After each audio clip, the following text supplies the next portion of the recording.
Pour qu'ils comprennent bien, lis-moi encore 1 Corinthiens 14, verset 33. 1 Corinthiens 14, 33. Car Dieu n'est pas un Dieu de désordre, mais de paix. Acclamons très fort pour le roi. Amen. Si tu vois dans une famille, dans un état, dans une église, un désordonné, il n'est pas de Dieu.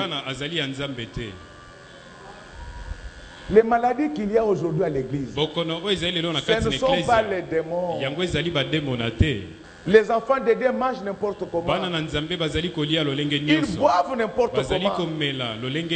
Ils mangent n'importe quoi. Ils disent que les nègres ne meurent jamais de microbes.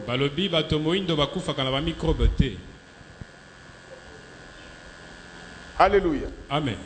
Quand vous voyez les blancs qui ne prient pas, comme nous,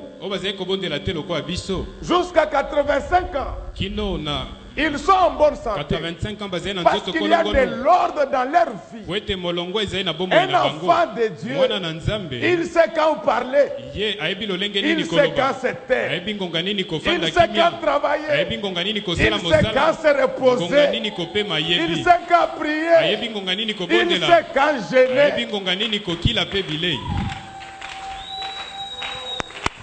Si tu trouves quelqu'un qui n'aime pas l'ordre, il n'est pas de Dieu.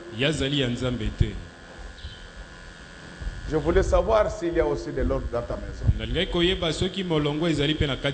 Je voulais te poser la question, quand tu es venu là, si tu es venu avec toute ta maison, mais quelqu'un comme toi, tu devais te taire.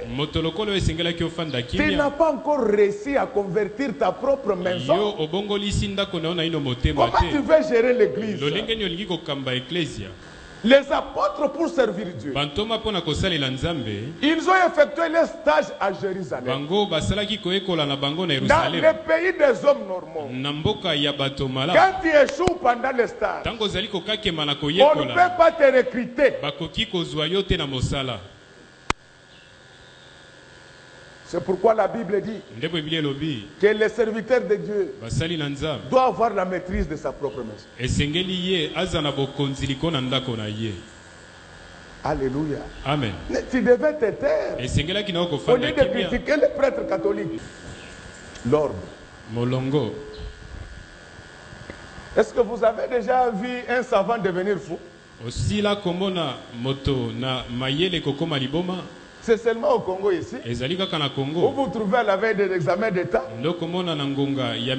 les enfants qui deviennent fous. Alors ils disent Mayele.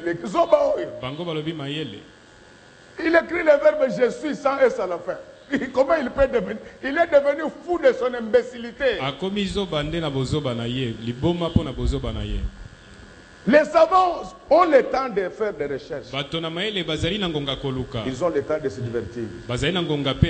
Ils ont le temps de se reposer. Mais quand vous voyez les gens devenir malades à la veille des examens, c'est parce qu'eux, ils commencent, ils préparent leurs examens pendant le blocus. C'est tout à fait normal. Toi, là, prends seulement les robinets de la régie des eaux. Il ne faut pas mettre la bouche. Tu achètes ton tuyau, tu mets le tuyau. Tu mets dans ta bouche. Tu verras qu'à un certain moment, la bouche va faire quoi? Elle va commencer à refouler.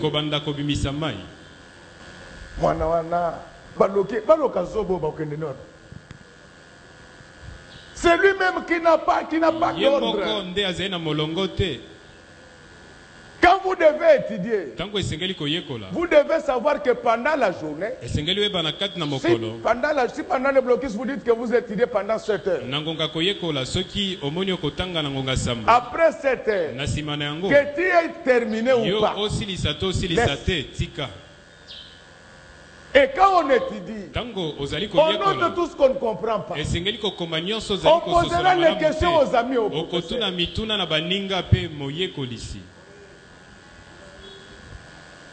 Amen, amen. Amen.